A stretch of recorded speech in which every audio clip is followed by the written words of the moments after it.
চিকিৎসায় গাফিলতিতে রোগী মৃত্যুর অভিযোগ, উত্তেজনা ইসলামপুর মহকুমা হাসপাতালে। আবার আপনাদের জানিয়ে রাখি, চিকিৎসায় গাফিলতিতে রোগী মৃত্যুর অভিযোগ, উত্তেজনা ইসলামপুর মহকুমা হাসপাতালে। হাসপাতালের নার্সদের দুর্ব্যবহার দেখে ঘটনাস্থলে ইসলামপুর পৌরসভার পৌর প্রধান কানাইয়া লাল আগরওয়াল। নার্সদের ব্যবহারে ক্ষুব্ধ ও ধমক উত্তর দিনাজপুর জেলা তৃণমূল কংগ্রেস সভাপতি, ইসলামপুর পৌরসভার চেয়ারম্যান তথা ইসলামপুর মহকুমা হাসপাতাল রোগী কল্যাণ সমিতির চেয়ারম্যান কানাইয়া লাল আগরওয়ালের।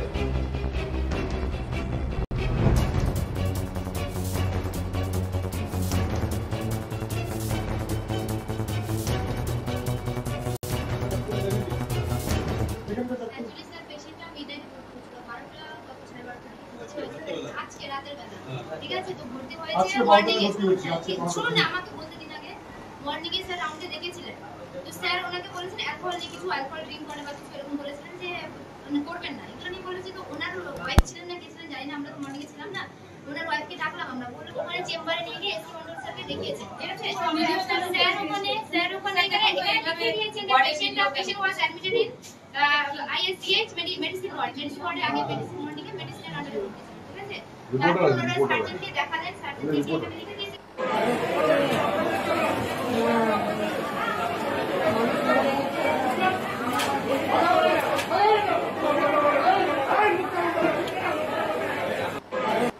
হ্যাঁ, আপনি দিলেন, আপনি কি বেশি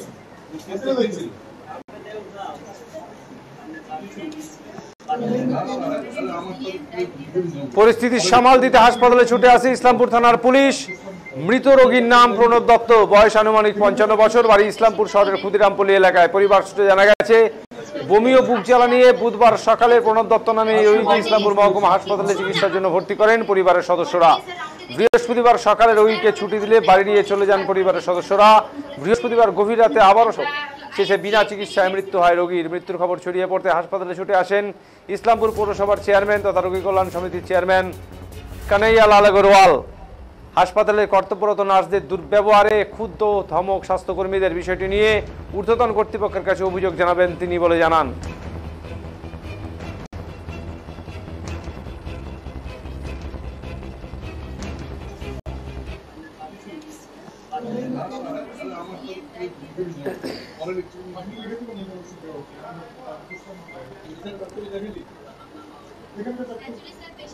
কি হয়েছিল, কবে ভর্তি করেছিলেন? উনাকে পরশুদিন সকাল 7টায় ভর্তি করা হয়েছিল। পরশুদিন ছিল, কালকে সকাল 10টার সময় নিয়ে যাওয়া হয়েছে।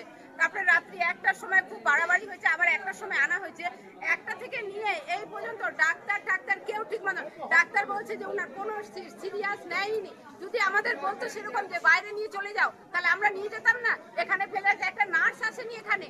আমি এখানে 2-2.5 ঘন্টা থেকে বসে আছি, আমরা কতবার গেছি, কেউ আসেনি এখানে।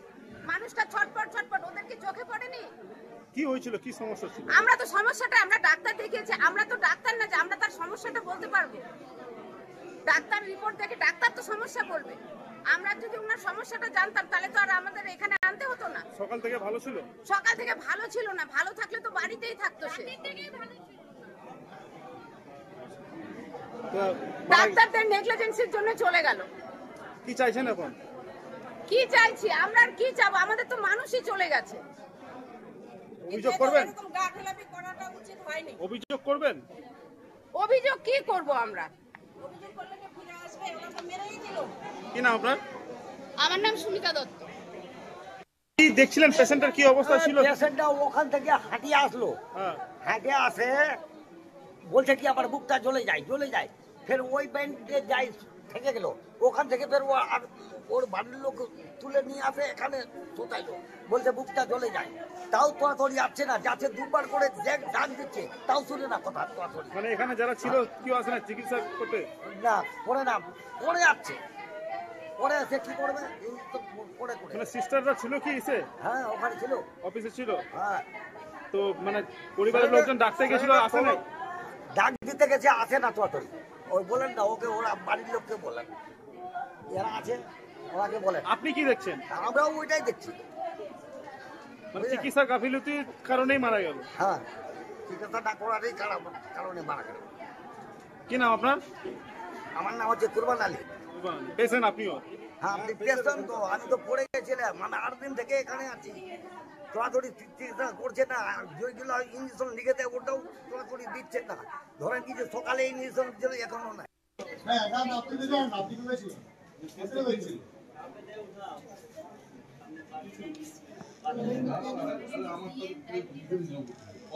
আপনি লিখে দিবেন এখানে ওষুধ দেওয়া হয়েছিল, আমরা পোস্টপোন করি এখানে ডাক্তার দেখেনি। অ্যাকচুয়ালি স্যার পেশেন্টটা মিডনাইটে ভর্তি হয়েছিল, 12টা কত 12:30 দিকে ভর্তি হয়েছিল আজকে রাতের বেলা। ঠিক আছে, তো ভর্তি হয়েছে মর্নিং এ। শুনুন না, আমাকে বলতে দিন আগে। মর্নিং এ স্যার রাউন্ডে দেখেছিলেন, তো স্যার ওনাকে বলেছেন অ্যালকোহল নিয়ে কিছু অ্যালকোহল। দেখুন কালকে ওনাকে ভর্তি করেছিল আমি এতটুকুন জানি, তো হঠাৎ বললো যে এরকম ও পজিটিভ ব্লাড লাগবে। তখন আমি এখানে হসপিটালে যে যিনি ব্লাড ব্যাংকে আছে ওনাকে আমি ফোন করছিলাম, আমার পরিচিতি। তো বললো বাপিদা এরকম ব্লাড নেই, ও পজিটিভ ব্লাড নেই, আপনি যদি একটা লোক জোগাড় করতে পারেন খুব ভালো হয়। আমরা ও পজিটিভ ব্লাড যখন জোগাড় করলাম, পরে ওই ছেলেটার কোনো রোগ ছিল, সে ব্লাডটা নিল না। পরে ওই হসপিটাল থেকে, ওই ব্লাড ব্যাংক থেকেই আবার ওনাকে ও পজিটিভ ব্লাডটা চালিয়ে এলো।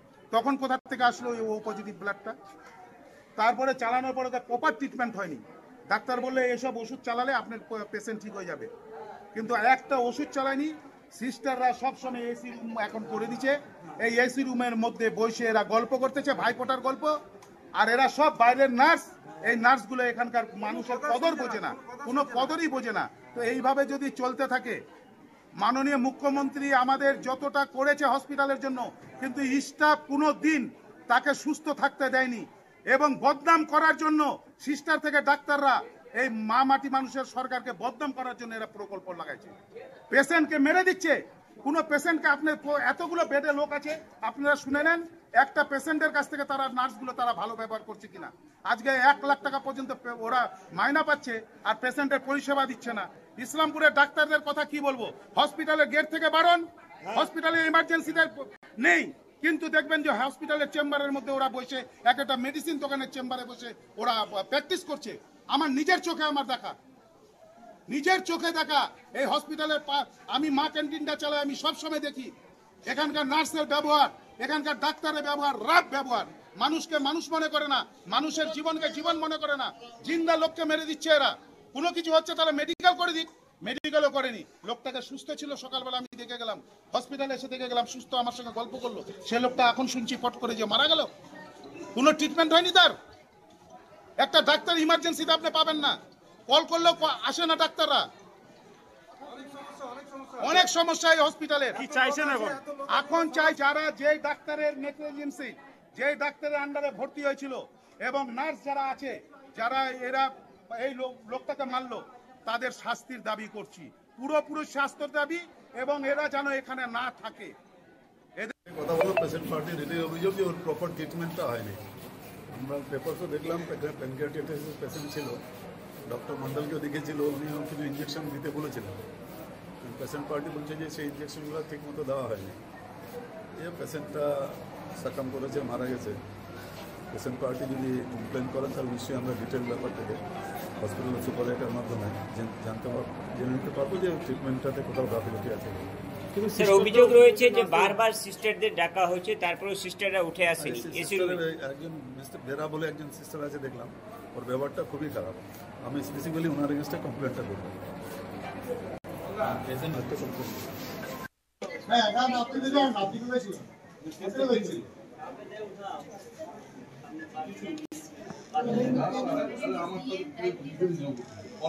আপনি লিখে দিবেন এখানে ওষুধ দেওয়া হয়েছিল, আমরা পোস্টপোন করি এখানে ডাক্তার দেখেনি। অ্যাকচুয়ালি স্যার পেশেন্টটা মিডনাইটে ভর্তি হয়েছিল, 12টা কত 12:30 দিকে ভর্তি হয়েছে আজকে রাতের বেলা। ঠিক আছে, তো ভর্তি হয়েছে মর্নিং এ। শুনুন না, আমাকে বলতে দিন আগে। মর্নিং এ স্যার রাউন্ডে দেখেছিলেন, তো স্যার ওনাকে বলেছেন অ্যালকোহল ড্রিঙ্ক করে বা কিছু এরকম বলেছিলেন যে করবেন না। এগুলো নিয়ে বলেছে, তো ওনার ওয়াইফ ছিলেন না, কি ছিলেন জানি না, আমরা তো মর্নিং এ ছিলাম না। ওনার ওয়াইফকে ডাকলাম আমরা, ওখানে চেম্বারে নিয়ে গিয়ে এসি মন্ডল স্যারকে দেখিয়েছে। ঠিক আছে, স্যার ওখানে দেখিয়েছেন যে patient was admitted in ISGH medicine ওয়ার্ডে আগে মেডিসিন ওয়ার্ডে মেডিসিনের আন্ডারে। ঠিক আছে, তারপর ওনারা সার্জনকে দেখালেন, সার্জন